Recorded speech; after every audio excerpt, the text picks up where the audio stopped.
ಇದನ್ನು ನಾವು ಕನ್ನಡದಲ್ಲಿ ಕಗ್ಲಿ ಮರ ಅಂತ ನಾವು ಹೇಳ್ತೀವಿ.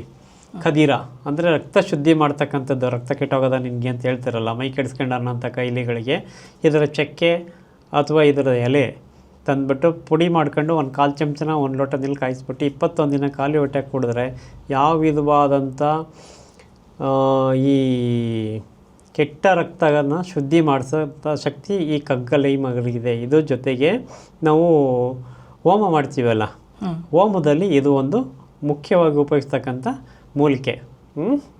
ಕಗ್ಲಿ ಮರ ಇದನ್ನು ರಕ್ತ ಶುದ್ಧಿಗೋಸ್ಕರ ಉಪಯೋಗಿಸ್ತೀವಿ, ಖದೀರ. ನೆಕ್ಸ್ಟ್ ಇದು ಅವ್ರಿಕೆ ಗಿಡ. ಅವ್ರಿಕೆ ಕಾಯಿ ಮತ್ತು ಎಲೆ ಇರ್ತಕ್ಕಂಥದ್ದು, ಅವ್ರಿಕೆ ಇದು ಹೂವು ಇರ್ತಕ್ಕಂಥ ಅವ್ರಿಕೆ ಗಿಡ. ಸೊ ಇದರಿಂದ ಏನಾಗುತ್ತೆ ಅಂದರೆ ಮುಖ್ಯವಾಗಿ ನಾವು ಇದನ್ನು ಆಮಶಂಕೆ ಆಗಿರುತ್ತೆ ನೋಡಿ, ಬೇದಿ ನಿಲ್ಸೋಕ್ಕೆ ಇದನ್ನು ಉಪಯೋಗಿಸ್ತೀವಿ. ಇದರ ರಸನ ಜೇನುತುಪ್ಪಲ್ಲಿ ತಗೋತಾ ಬಂದರೆ ಅಂದರೆ ಇದೆಲ್ಲ ಸಿಗುತ್ತೆ ಸರ್, ಎಲ್ಲ ದಾರಿಗಳೆಲ್ಲ ಇರುತ್ತಲ್ಲ ಅವ್ರಿಕೆ ಗಿಡ. ಸೊ ಇದರ ರಸಕ್ಕೆ ಮಜ್ಜಿಗೆನಲ್ಲಿ ಕುಡಿದ್ರೆ ಎಂಥ ಬೇದಿ ಇರಲಿ, ಕಾಲರ ಆಗಿರಲಿ ಕುಡಿ, ಬೇದಿ ನಿಂತಾಗುತ್ತೆ. ಜೊತೆಗೆ ಶುಗರ್ ಕಂಟ್ರೋಲ್ ಮಾಡೋದ್ರಲ್ಲಿ ನಂಬರ್ 1 ಇದು. ಅವ್ರಿಕೆ ಗಿಡದ ರಸೆ ಅಥವಾ ಅದರದ ಕಷಾಯ ಕುಡಿದ್ರೆ ಆಮಶಂಕೆ ಬೇದಿ ನಿಲ್ಲುತ್ತೆ, ಜೊತೆಗೆ ಸಕ್ಕರೆ ರೋಗ ಹತೋಟಿಗೆ ಬರುತ್ತೆ. ಇದು ಬಲ ಅಂತ ಕರಿತೀವಿ, ಕ್ಷೀರಬಲ ಅಥವಾ ವಾಯುನಾರಾಯಣ ನಂಜುನಾರಾಯಣ ಸೊಪ್ಪು ಅಂತ ಕರೀತಾರೆ, ಅಥವಾ ಮುದ್ರೆ ಗಿಡ ಅಂತ ಕನ್ನಡದಲ್ಲಿ ಹೇಳ್ತಾರೆ. ಇದನ್ನು ನೀವು ಇಂಕ್ ಹಾಕ್ಬಿಟ್ಟು ಇದು ಮಾಡಿದ್ರೆ ಮುದ್ರೆ ರೀತಿ ಬರುತ್ತೆ. ಸೊ ಇದು ಎಲ್ಲ ರೋಗಕ್ಕೂ ಉತ್ತಮ. ಆದರೆ ಪೈಲ್ಸ್ಗೆ ಭಾಳ ಮಾಡಿದಂಥ ಔಷಧಿ ಅಂದರೆ ಮೊಳಕೆ ರೋಗ. ಸೊ ಇದರ ಸಣ್ಣದಾಗಿ ಕಟ್ ಮಾಡಿಬಿಟ್ಟು ನೀರಿಗೆ ಹಾಕಿ ಕಾಯಿಸ್ಬಿಟ್ಟು ಗುದನ ಅದ್ರ ಜೊತೆ ಇಟ್ಟರೆ ಹಾಬೆ ತಗೊಂಡ್ರೆ ಸಾಕು, ಪೈಲ್ಸ್ ಕೂಡ ಕಡಿಮೆ ಆಗುತ್ತೆ. ಜೊತೆಗೆ ಇದರದ್ದು ಎಲೆ, ಮೂಲಂಗಿ ಎಲೆ, ಜೊತೆ ಉತ್ತರಾಣಿ ಎಲೆ, ಇದು ಕ್ಷೀರಬಲ ಅಥವಾ ನಾರಾಯಣ ಸೊಪ್ಪು ಅಂತ ಕರೀತಾರೆ, ಅಥವಾ ಮುದ್ರೆ ಗಿಡ ಅಂತ ಕರೀತಾರೆ. ಸೊ ಇದರದ್ದು ಎಲೆ, ಮೂಲಂಗಿ ಎಲೆ, ಉತ್ತರಾಣಿ ಎಲೆ ಮೂರನ್ನ ಕುಟ್ಬಿಟ್ಟು ರಸ ತಗೊಂಡು ಡೈಲಿ ಒಂದು 7 ದಿನ ಖಾಲಿ ಹೊಟ್ಟೆಗೆ ಕುಡಿತಾ ಬಂದರೆ ಎಂಥ ವಿಧವಾದಂಥ ಪೈಲ್ಸ್ ಇದ್ದರೆ, ಮೊಳಕೆ ರೋಗ ಇದ್ದರೆ ವಾಸಿಯಾಗುತ್ತೆ, ಜೊತೆಗೆ ಶಕ್ತಿ ಬರ್ತದೆ. ನಿಮಗೆಲ್ಲ ಗೊತ್ತಿದೆ, ಇದು ನೆಲನಲ್ಲಿ ಲಿವರ್ನ ಶುದ್ಧಿ ಮಾಡ್ತಕ್ಕಂಥದ್ದು, ಜೊತೆಗೆ ಜಾಂಡೀಸ್ಗೆ ಮಾಡ್ತಂಥ ಔಷಧಿ. ಇದರ ರಸ ಖಾಲಿ ಹೊಟ್ಟೆಗೆ 1 ಸ್ಪೂನಷ್ಟು ಒಂದು 7ರಿಂದ 21 ದಿನ ತೊಗೊಂಡ್ರೆ ಸಾಕು, 100ಕ್ಕೆ 100 ಭಾಗ ಜಾಂಡೀಸ್ ವಾಸಿಯಾಗುತ್ತೆ. ಎಂಥ ವಿಧವಾದಂಥ ಕಾಮಾಲೆ ರೋಗ ವಾಸಿಯಾಗುತ್ತೆ. ಹಾಡಿನಲ್ಲಿ ತಗೊಂಡ್ರೆ ಶ್ರೇಷ್ಠ. ಅಂದರೆ ಇದನ್ನು ಕುದಿಸ್ಬೇಕು, ಇಲ್ಲ ಡ್ರೈ ಮಾಡಿ ಪೌಡರ್ ಡ್ರೈ ಮಾಡಿ ಪೌಡರ್ ತಗೊಂಡ್ರು ನಡೀತದೆ. ಅಥವಾ ನೀರಿಗೆ ಅಂತ ಸಿರಪ್ಪು ಕೂಡ ಬರ್ತಾ ಇದೆ ಇದರದ್ದೇ, ನೆಲನಲ್ಲಿದು. ಸೊ ನೆಲನಲ್ಲಿ ಕಾಮಾಲೆ ರೋಗಕ್ಕೆ ಮಾಡಿಸಿರ್ತಕ್ಕಂಥ ಔಷಧಿ ಇದು. ಜೊತೆಗೆ ಸಕ್ಕರೆ ರೋಗನೂ ಕೂಡ ಹತೋಟಿಗೆ ತರಿಸುತ್ತೆ. ಇದು ಲಿವರ್ ಶುದ್ಧಿ ಮಾಡುತ್ತೆ. ಇದು ನಿಮಗೆಲ್ಲ ಗೊತ್ತಿದ್ದಾಗೆ ನಾಚಿಕೆ ಗಿಡ ಅಥವಾ ಮುಟ್ಟಿದ್ರ ಮನಿ ಸೊಪ್ಪು, touch me not plant. So ಇದು ಏನು ಮಾಡುತ್ತೆ ಅಂದರೆ ನಮ್ಮ ದೇಹದಲ್ಲಿ ಯಾವುದೇ ಭಾಗದಲ್ಲಿ ರಕ್ತ ಹೋಗ್ತಾ ಇದ್ದರೆ ರಕ್ತ ನಿಲ್ಲಿಸುತ್ತೆ. ಆ್ಯಂಟಿ ಹೆಮೊರಾಜಿಕ್ ಫ್ಯಾಕ್ಟರ್ ಇದರಲ್ಲಿರ್ತಕ್ಕಂಥದ್ದು, ಫ್ಯಾಕ್ಟರ್ 9th ಅಥವಾ 12th ಅಂತೇನೋ ಹೇಳ್ತೀವಿ. ಸೊ ಆ ಒಂದು ಅಂಶ ಇದರಲ್ಲಿದೆ. ನಿಮಗೆ ಯಾವುದೇ ವಿಧವಾದಂಥ ಪೈಲ್ಸ್ ಆಗಿ ರಕ್ತ ಹೋಗ್ತಾಯಿದ್ರೆ, ಅಥವಾ ಶ್ವಾಸಕೋಶದಿಂದ ರಕ್ತ ಹೋಗ್ತಾಯಿದ್ರೆ, ಅಥವಾ ಇಂಟರ್ನಲ್ ಬ್ಲೀಡಿಂಗ್ ಆಗಿ ಏನಾದ್ರು ಈ ನಾನ್ ವೆಜ್ ತಿನ್ನೋರು ಮೂಳೆಗಳು ಸಿಕ್ಕಾಬಿಟ್ಟು ಚುಚ್ಚಿಬಿಟ್ಟು ರಕ್ತ ಬರ್ತಾಯಿದ್ರೆ, ಅಲ್ಸರ್ ಆಗಿದ್ರೆ, ಅಲ್ಸರ್ ಅಂದರೆ discontinuation of the cells is called ulcer ಅಂತ ನಾವು ಹೇಳ್ತೀವಿ. ಅಂದರೆ ಅಂಗಾಂಶಗಳ ನೇರವಾಗಿರ್ತಕ್ಕಂಥದ್ದು ಕಟ್ಟಾದರೆ, ಅಲ್ಲಿ ರಕ್ತ ಬರ್ತಾಯಿದ್ರೆ ಅದನ್ನು ನಿಲ್ಸಕ್ಕಂಥ ಶಕ್ತಿ ಇದಕ್ಕಿದೆ. ಎಸ್ಪೆಷಲಿ ಹೆಣ್ಮಕ್ಳಿಗೆ 28 ದಿನಕ್ಕೆ ಋತುಮತಿ ಆಗ್ತಾರಲ್ಲ, ಸೊ ಅದರಲ್ಲಿ ಅತಿಯಾಗಿ ರಕ್ತ ಹೋಗ್ತಾಯಿದ್ರೆ ಅಂಥವರು ಈ ಒಂದು ಮುಟ್ಟುಮುನಿ ರಸನ 1 ಸ್ಪೂನಷ್ಟು ಜೇನುತುಪ್ಪದಲ್ಲಿ ಅಥವಾ ಮಜ್ಜಿಗೆಯಲ್ಲಿ ಕುಡಿತಾ ಬಂದರೆ ಆ ಟೈಮಲ್ಲಿ ರಕ್ತ ನಿಲ್ಲುತ್ತೆ. ಒಟ್ಟಾರೆ ರಕ್ತ ನಿಲ್ಲಂಥ ಗುಣ ಈ ಮುಟ್ಟುಮುನಿಗೆ ಇದೆ. ಇದನ್ನ ಪೈಲ್ಸ್ ಅವರು ಉಪಯೋಗಿಸ್ಬೋದು, ಅಥವಾ ಬಾಯಲ್ಲಿ ಹುಣ್ಣಾಗಿರೋರು ಉಪಯೋಗಿಸ್ಬೋದು. ಜೊತೆಗೆ ರಕ್ತ ಎಲ್ಲಿ ಬರ್ತಾ ಇದೆ ಅಲ್ಲಿ ನಿಲ್ಲಿಸೋಂಥ ಕೆಲಸ ಈ ಒಂದು ಮುಟ್ಟುಮುನಿ ಮಾಡುತ್ತೆ. ಸೊ ಹಂಗಾಗಿ ಇದು ಭೂಲೋಕದ ಸಂಜೀವಿನಿ ಅಂತ ಕರಿಬೇಕು. ಸಾಮಾನ್ಯವಾಗಿ ನಮಗೆಲ್ಲ ಗೊತ್ತಿರ್ತಕ್ಕಂಥದ್ದು ಗರಿಕೆ ಹುಲ್ಲು. ಗರಿಕೆಯಿಂದ ವಾಸಿಯಾಗದಂಥ ರೋಗಗಳೇ ಇಲ್ಲ. ಎಲ್ಲ ರೋಗಗಳು ಕೂಡ ಗರಿಕೆನಲ್ಲಿ ವಾಸಿಯಾಗುತ್ತೆ.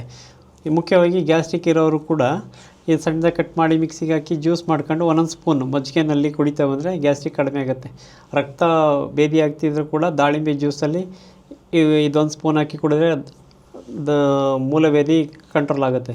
ಜೊತೆಗೆ ಬೇದಿ ವಾಂತಿ ಆಗ್ತಿದ್ರು ಕೂಡ ಇದನ್ನು ಬಿಲ್ಪತ್ರೆ ಎಲೆ ರಸ ಜೊತೆ ಇದೊಂದು ಸ್ಪೂನ್ ಹಾಕ್ಕೊಂಡು ಕುಡಿದ್ರೆ ವಾಂತಿ ನಿಲ್ಲುತ್ತೆ. ಆಮೇಲೆ ಸ್ಟ್ರೋಕ್ ಆಗಿ ಬ್ರೈನ್ ಎಮರೇಜ್ ಆಗಿರುತ್ತಲ್ಲ, ಸೊ ಅಂಥವ್ರಿಗೆ ಇದು ರಸ ಕುಡಿತಾ ಬಂದರೆ ಸ್ಟ್ರೋಕು ಕೂಡ ವಾಸಿ ಆಗುತ್ತೆ. ಗರ್ಕೆಯಿಂದ ವಾಸಿ ಆಗದೆ ಇರ್ತಕ್ಕಂಥ ರೋಗಗಳೇ ಇಲ್ಲ.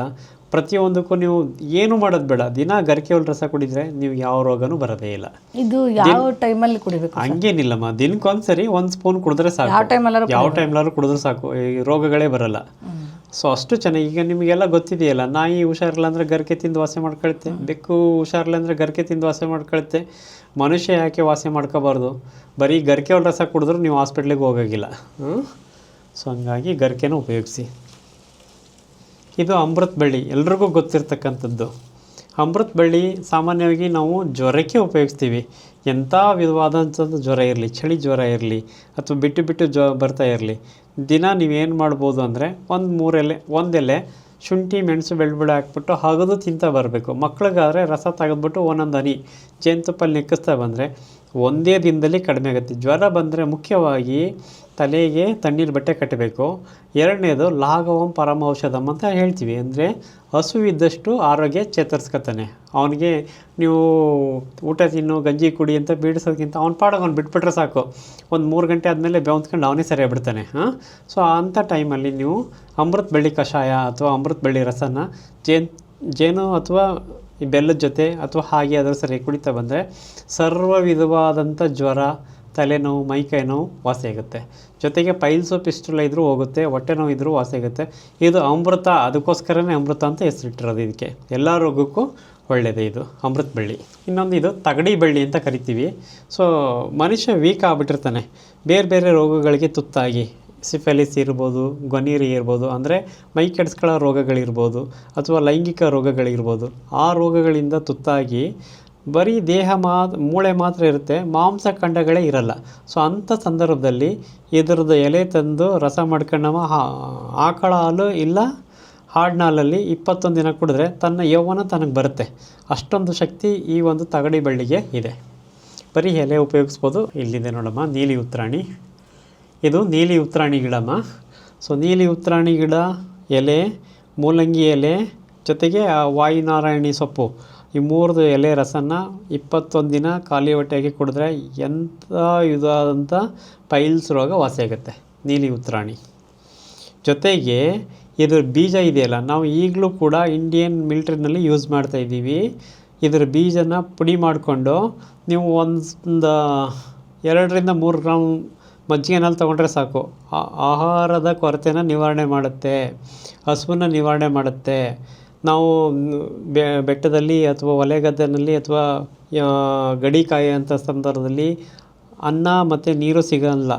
ಅಂಥ ಸಂದರ್ಭದಲ್ಲಿ ಇದರದ್ದು ಪೌಡ್ರ್ ಮಾಡಿಕೊಂಡು ಬರೀ ಬೀಜದ ಪುಡಿ ಸಾಕು, 1-2 ಗ್ರಾಮಷ್ಟು ಬಾಯಿಗೆ ಒತ್ತರಿಸ್ಕೊಂಡ್ರೆ ಸಾಕು, ಊಟ ತಿಂದಷ್ಟೇ ಶಕ್ತಿ ಬರುತ್ತೆ. ಸೊ ಅಷ್ಟು ಚೆನ್ನಾಗಿರ್ತಕ್ಕಂಥ ಮೂಲಿಕೆ ಉತ್ತರಾಣಿ ಕಡ್ಡಿ. ಸೊ ಹಂಗಾಗಿ ಇದನ್ನು ಸಂಕ್ರಾಂತಿ ಹಬ್ಬದ ದಿನ ತಂದು ಪೂಜೆ ಮಾಡಿ ಸೂರ್ಯನಿಗೆ ನಮಿಸ್ತಾರೆ. ಈಗಲೂ ಅದು ಪದ್ಧತಿ ಉಂಟು. ಹಾಗಾಗಿ ಭೂಲೋಕದಲ್ಲಿ ಅದ್ಭುತವಾದಂಥ ಶಕ್ತಿ ಇರ್ತಕ್ಕಂಥದ್ದು. ಎಲ್ಲ ರೋಗನೂ ಕೂಡ ವಾಸಿ ಮಾಡುತ್ತೆ.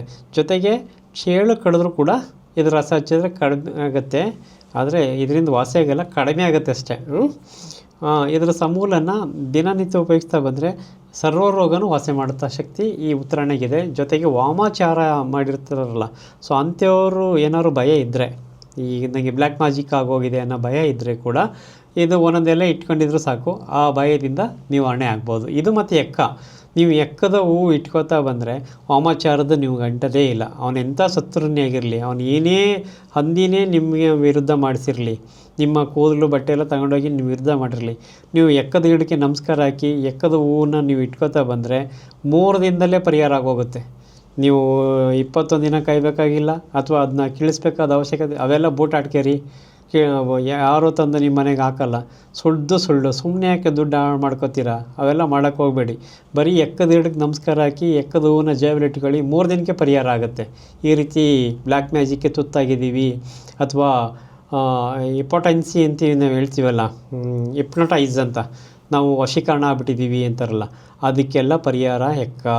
ಎಕ್ಕ ಒಂದಿದ್ದರೆ ಸಾಕು, ಸರ್ವ ರೋಗನೂ ಗುಣಪಡಿಸ್ಬೋದು. ನೀವೇನು ಮಾಡೋದು ಬೇಡ, ಒಂದು ಎಕ್ಕದು ಜೇಬಲ್ಲಿದ್ದರೆ ನಿಮ್ಮೆಲ್ಲ ರೋಗನೂ ಗುಣ ಆಗುತ್ತೆ. ನೀವು ಮಾರ್ಕೆಟ್ಗೆ ಹೋದಾಗ ನೋಡಿರ್ಬೋದು, ಸೊಪ್ಪು ತರಕಾರಿ ಹಣ್ಣವರೆಲ್ಲ ಎಕ್ಕದು ಮಡಿಕೊಂಡಿರ್ತಾರೆ. ಆಕರ್ಷಣಾ ಶಕ್ತಿ ಅದಕ್ಕಿದೆ, ನಿಮ್ಮನ್ನು ಅದು ಆಕರ್ಷಿಸುತ್ತೆ. ಜೊತೆಗೆ ನಿಮ್ಮ ವ್ಯಾಪಾರ ವೃದ್ಧಿಯಾಗುತ್ತೆ. ನಿಮ್ಮಲ್ಲಿರ್ತಕ್ಕಂಥ ನೆಗೆಟಿವ್ ಎನರ್ಜಿ, ಏನು ಕೆಟ್ಟದ್ದು ಅಥವಾ ಭಯದ್ದು ಅಥವಾ ನನಗೆ ಆತಂಕ ಅನ್ನೋದೆಲ್ಲ ಹೊರಟೋಗುತ್ತೆ. ಒಂದು ಎಕ್ಕದ ಹೂವು ನಿಮ್ಮ ಜೀವನನೇ ಬದಲಾವಣೆ ಮಾಡುತ್ತೆ. ಅದಕ್ಕೇನು ದುಡ್ಡು ಕೊಡಬೇಕಾಗಿಲ್ಲ. ಅದರಲ್ಲಿ ಬಿಳಿದೇ ಬೇಕು ಅಂತೇನಿಲ್ಲಮ್ಮ, ಬಿಳಿದಾರು ಸರಿ, ನೀಲಿದಾರು ಸರಿ, ಎರಡೂ ಅದೇ ಕೆಲಸ ಮಾಡುತ್ತೆ. ನಿಮ್ಮ ದಾರಿ ಎಲ್ಲರೂ ಹೋದರೆ ನೀವು ಹೋಗೋ ಕೆಲಸಕ್ಕೆ ಒಂದು ಎಕ್ಕದು ಇಟ್ಕೊಂಡು ಹೋಗಿ, ಒಂದು ಕನ್ಯೆ ನೋಡೋದಿದ್ದರೆ, ಒಂದು ಹಸು ತಗೊಳ್ಳೋದಿದ್ದರೆ, ಒಂದು ವ್ಯಾಪಾರಕ್ಕೆ ಹೋಗೋದೇ, ಒಂದು ಸೈಟ್ ತಗೊಳ್ಳೋಗಿದ್ದರೆ, ಒಂದು ಹೊಸ ಮನೆಗೆ ಹೋಗೋಗಿದ್ದರೆ, ನೀವೇನೂ ಮಾಡೋದು ಬೇಡ, ಬರೀ ಎಕ್ಕದ ಪೂಜೆ ಮಾಡಿದ್ರೆ ಸಾಕು, ಸರ್ವ ವಿಧವಾದಂಥ ಫಲ ಸಿಗುತ್ತೆ ನಿಮಗೆ. ಏಕಾದಶ ಇಂದ್ರಿಯಗಳು ಕೂಡ ಕೆಲಸ ಮಾಡ್ತವೆ. ಸೊ ಹಾಗಾಗಿ ಎಕ್ಕ ನಿಮ್ಮ ಭೂಲೋಕದಲ್ಲಿರ್ತಕ್ಕಂಥ ಸರ್ವಸಂಪನ್ನ ಮೂಲಿಕೆ. ಅದೇ ರೀತಿ ಉತ್ತರಾಣಿ ಕೂಡ, ಇದು ನೀಲಿ ಉತ್ತರಾಣಿ, ಇನ್ನೊಂದು ಕೆಂಪು ಉತ್ತರಾಣಿ ಇದೆ.